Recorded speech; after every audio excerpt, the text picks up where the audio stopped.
Hola, muy buenas a todos. Mi nombre es Diego Roseo, estudiante de Ingeniería Electrónica en Computación con número de expediente IS 203-00008B. Y bueno, esta es la actividad recuperativa del informe número 3 que no pude entregar y bueno, aquí estamos. En este caso empezamos con la actividad uno, que son codificadores, específicamente codificadores o el codificador decimal del decimal al BCD.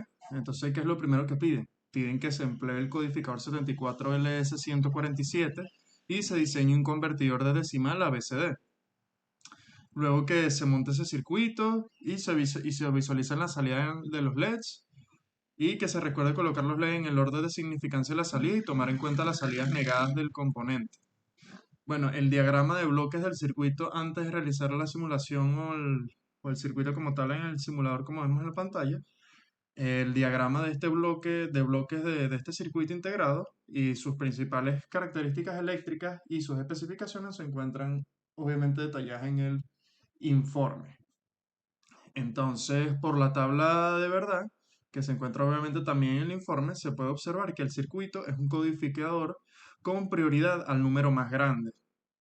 También se pudo verificar que es activo en bajo las entradas y las salidas son activas en bajo. Y bueno, el circuito que pueden ver en su pantalla es el circuito que convierte de decimal a BCD. Ahora, pide que se activen dos entradas a la vez y observe qué sucede en la salida, que se anoten los resultados y se explique. Ahora vamos a activar las entradas 3 y 8 y veamos lo que pasa a continuación. Bueno, aquí estamos y bueno, veamos qué se muestra en la simulación. Bueno, aquí podemos ver que salió el número 8, ya que como el circuito es un codificador de prioridad al número más alto, por tal razón, obviamente, entre el 3 y el 8 debe salir el 8. Esto indica obviamente un buen funcionamiento del circuito. Ahora pregunta, ¿por qué no requiere de un habilitador para funcionar? Bueno, en este caso no lo requiere porque es de decimal a binario, que es lo que estamos haciendo. Y este solo se puede usar para este tipo de codificación. Así que si se quiere usar para números mayor de 9, entonces se debería usar otro codificador para que trabaje con el otro dígito, ¿verdad? Porque obviamente son dos. Y también el codificador no tiene como tal la entrada conocida como enable, por lo tanto tampoco se podría usar como tal para este tipo de cuestiones. Luego pide que se coloquen todas las entradas en estado lógico alto, observe qué sucede en la salida y anote los resultados y analice. Veamos el circuito. Bueno, aquí estamos, veamos la simulación. Bueno, aquí podemos ver que para este caso la salida del circuito es cero. Obviamente en binario es 0, 0, 0, ya que ninguna de las entradas está activas. Ahora, bueno, pasando a, lo que, a la siguiente parte de la actividad 1, es sobre los codificadores de decimal a binario. Lo primero que piden es que se diseñe un codificador decimal a binario empleando el codificador 74LS148 y se implementa este circuito en el simulador. Y bueno, antes de pasar a que vean el circuito, para diseñar este circuito, obviamente debemos conocer primero lo que es o cómo funciona el integrado codificador 74LS148. Y su diagrama de bloques, obviamente, se encuentra detallado en el informe. Y obviamente, después de conocer las entradas y salidas del integrado, pasaríamos al diseño. Y bueno, en este caso, como se necesitan 16 entradas y un solo integrado tiene 8, se necesitarán colocar dos integrados en cascada para poder cumplir las 16 entradas. Y bueno, se utilizaría entrada de habilitación conocida como E1 del integrado para activar el integrado que se necesita. Porque cuando el número esté entre 0 y 7 se activará el integrado que trabaje con las entradas de menor peso, ¿verdad? Y cuando se active alguna de las entradas del 8 al 15 se activará el integrado que trabaje con dichas entradas. Y bueno, en ese caso también se tendría que deshabilitar el integrado con que trabaja con las de menor peso. Y para eso utilizaremos los habilitadores, ¿verdad? Los conocidos habilitadores y algunas de las salidas para esta función que estamos explicando. Y bueno, el circuito quedaría de la siguiente manera. Vean, aquí tenemos el circuito y bueno, aquí dicen que otra cosa que piden es que según la configuración del circuito, qué función cumplen los pines eh, E y YS, y GS, perdón. Estas salidas, ¿verdad? Se pueden usar para activar y desactivar, en este caso, otro encoder mientras está funcionando uno de ellos. Y bueno, en este caso se utilizó la salida E para activar y desactivar el encoder de menor peso. Veamos la simulación de este circuito. Aquí lo podemos ver. Aquí lo otro que piden antes de pasar a la explicación, lo otro que piden es que se verifique el funcionamiento del circuito y compruebe que se cumplen las condiciones de prioridad.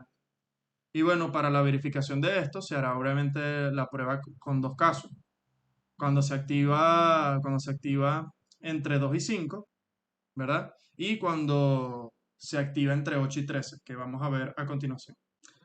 Bueno, aquí estamos con cuando se activa entre 2 y 5 y bueno, veamos la simulación. Aquí lo tenemos. Y bueno, ahora veamos cuando se activa entre 8 y 13. Aquí ya estamos y bueno, aquí estamos viendo la simulación de cuando se activa de 8 a 13 y bueno, se puede observar que el circuito codificó la entrada decimal a binaria correctamente, pero siempre fue al número mayor, ya que obviamente es de prioridad el número mayor. Lo otro que piden es que se coloque todas las salidas en estado alto y verifique el valor de la salida. Veamos. Aquí ya estamos y bueno, verifiquemos qué es lo que pasa en este caso. Bueno, aquí podemos ver que para este caso de todas las entradas están en alto, se observa que la salida es cero, ya que obviamente no se están activando ninguna de las entradas debido a que estas entradas son activas en bajo.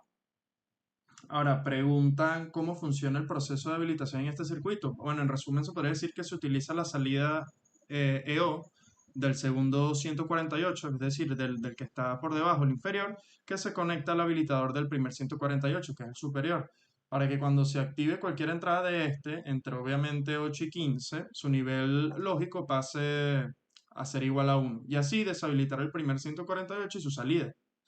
Después con los inversores sean puros, o sea, después de los inversores, así estos puedan ser ceros lógicos y las salidas de ambos codificadores, es decir, los 148, se pasan por unas compuertas OR, ¿verdad? Debido a que cuando uno de ellos no esté habilitado o no esté funcionando, sus salidas serán cero y así la salida final del circuito que va a los LEDs, ¿verdad? Solo serán las salidas que nosotros queramos, pues. Y bueno, el bit más significativo se utilizará la misma salida EO del segundo 148, ya que cuando se active cualquier entrada que esté entre 8 y 15 se volverá a pasar a 1. Y este dará obviamente lo que se necesita entre los números del 8 a 15, ya que todos estos números, su bit más significativo siempre es el 1. Bueno, ahí está medio explicado. Luego, lo otro que pide es que se analicen los resultados. Y bueno, como hemos visto, los circuitos dieron los resultados correctos, ya que cada uno realizó la codificación correspondiente, pues, ya sea de decimal a BCD o de decimal a binario. Ahora, lo próximo que pide es que se comparen ambos dispositivos vistos y bueno, veamos la diferencia, que en este caso, como se pueden notar varias diferencias, ya que uno de los integrados solo puede codificar números del 1 al 9 y no tiene entradas de habilitación o salidas indicadoras de activación de una de sus entradas. Mientras que el otro encoder sí tiene el enable, ¿no? Y tiene dos salidas que ya las conocemos como EO y GS, que estos indican que se están usando de alguna manera las entradas del encoder. Ahora vayamos con la actividad número 2. Bueno, aquí estamos con la actividad número 2, que siguen siendo decodificadores, en este caso decodificadores binarios. Se pide que se diseñe un decodificador binario de 4 a 16 empleando el 74LS139. Luego se pide que se emplee el desimulador para desarrollar el circuito y verifique su funcionamiento. Bueno, para este caso, para diseñar el circuito, debemos obviamente conocer el integrado decodificador de multiplexor 74LS139, ¿verdad? Y bueno, todas las principales características del mismo y sus especificaciones obviamente se encuentran detalladas en el informe, que para eso está. Y bueno, en este caso, en resumen, las entradas son activas en alto y las salidas son activas en bajo.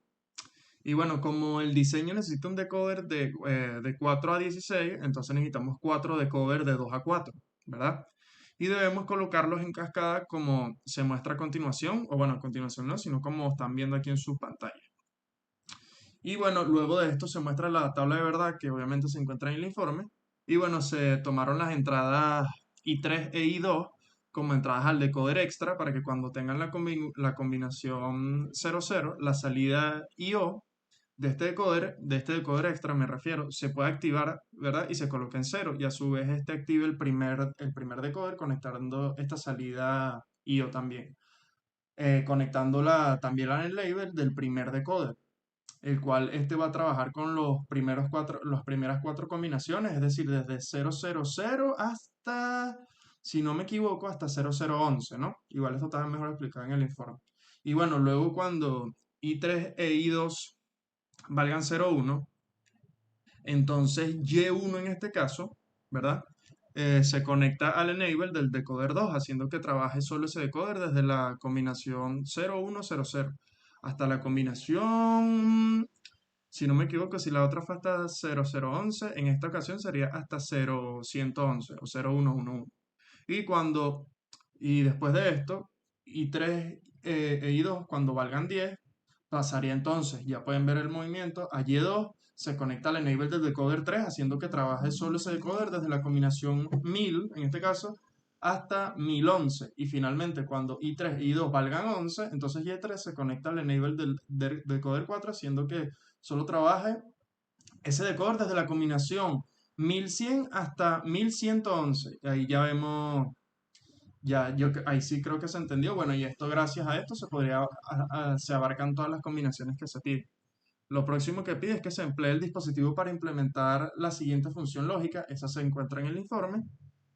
Y para este, ¿verdad? Podemos usar un circuito con decodificadores para generar la función lógica S, el decodificador 74LS139. Y bueno, veamos el circuito como tal. Bueno, aquí lo tenemos. Y bueno, en este caso, para generar la función lógica S, que así se conoce, se tomaron las salidas de los decoders que coinciden con los maxitérminos de la función, para luego pasarla por una serie de AND de dos entradas, como se muestra aquí.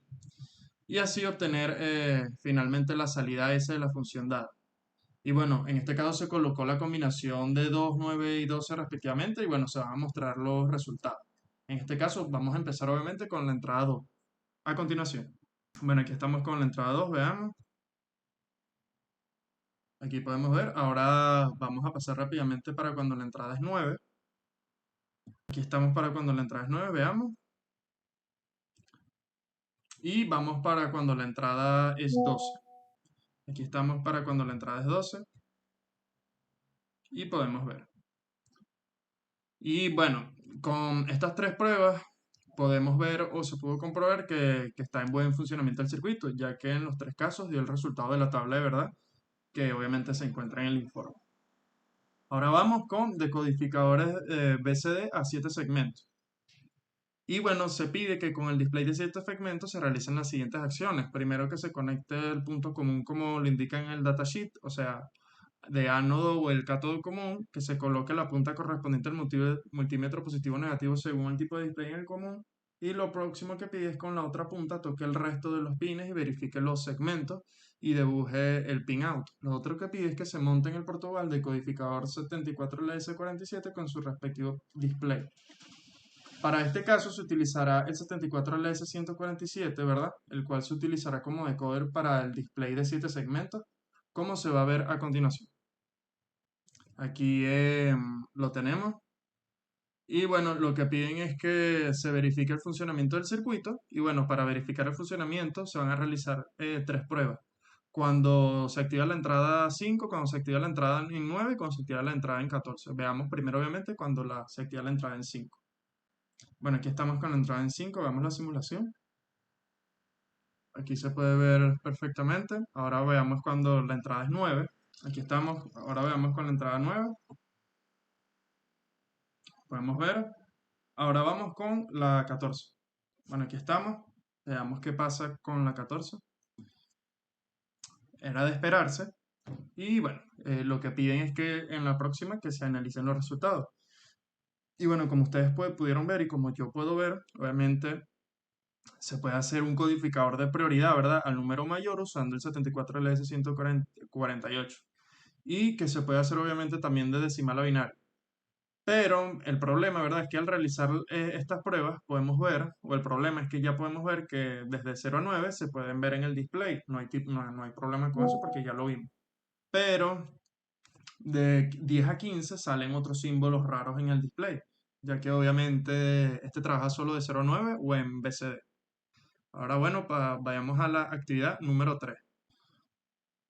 Bueno, aquí estamos con la actividad número 3,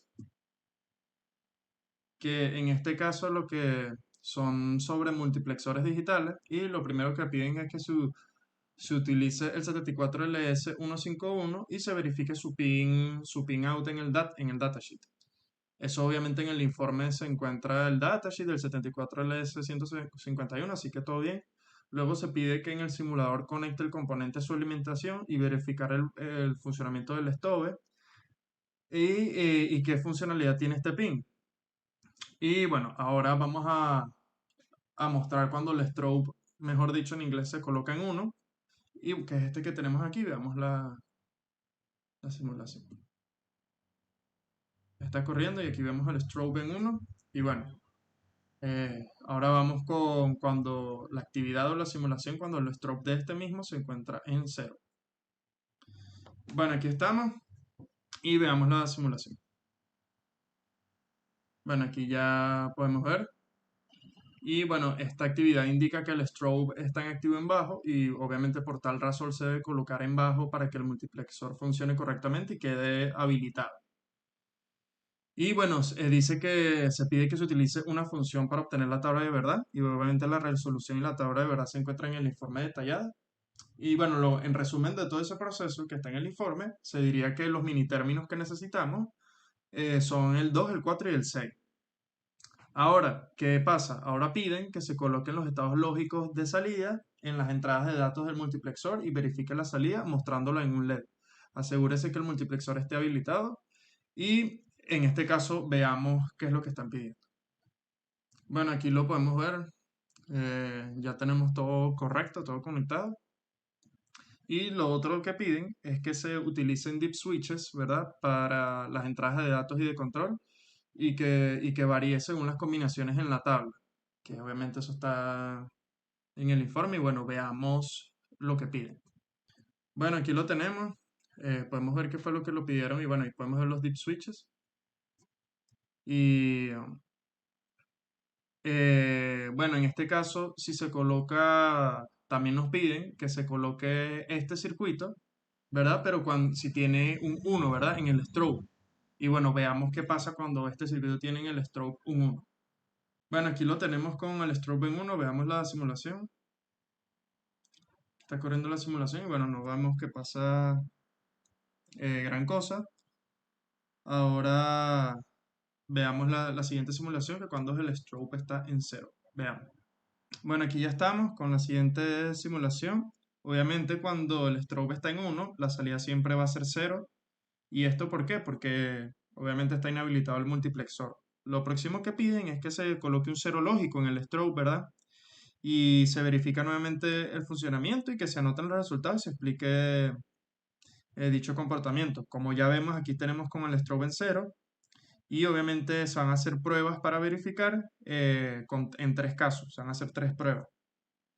En este caso, veamos con las entradas de selección, que en este caso las entradas de selección número 1 son, o bueno, en este caso es 0,10, ¿verdad? Y vamos a ver qué pasa cuando tenemos ese tipo de entrada. Bueno, aquí estamos con la entrada de selección 0,10, que es la que tenemos en pantalla, y veamos la simulación.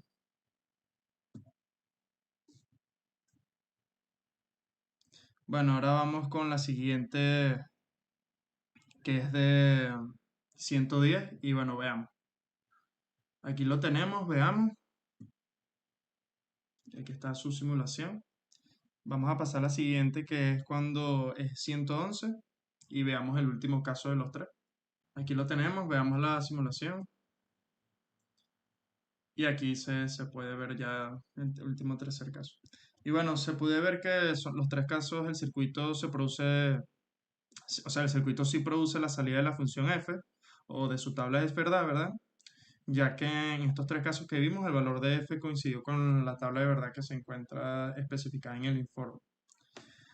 Ahora se pide que se diseñe un circuito con cuatro variables de entrada y que se implemente el circuito en el simulador con el 74151. Obviamente la tabla de verdad que se propone se encuentra en el informe y el circuito quedaría de la siguiente forma. Como pueden ver, este es el circuito. Y bueno, en este caso se coloca el cero en el stroke y se va a probar otra vez en tres casos diferentes para verificar su funcionamiento y para así estar capacitado, ¿no? Obtener la función f, que es lo que nosotros queremos. Así que bueno, en este caso vamos a verificar primero cuando la entrada es 0001, veamos. Bueno, aquí lo tenemos, veamos la simulación. Aquí ya podemos ver. Y bueno, vamos a pasar a la siguiente entrada, que en este caso la entrada sería, en vez de 0001, sería de 1000, o sea, 1000. Veamos. Aquí lo tenemos, veamos la simulación. Aquí ya podemos ver su comportamiento. Y ahora vamos con la última prueba de las entradas, que en este caso sería de 1110. Veamos. Aquí lo tenemos. Veamos la simulación. Y aquí podemos ver su funcionamiento. Con los tres casos que acabamos de ver, obviamente se verifica que el circuito sí produce la salida de la función f, o bueno, la tabla de verdad, obviamente ya que los tres casos el valor de f coincidió exactamente con el de las tablas de verdad explicadas en su informe. Y bueno, espero que les haya gustado, hayan entendido, y bueno, nos vemos en la próxima. Muchas gracias.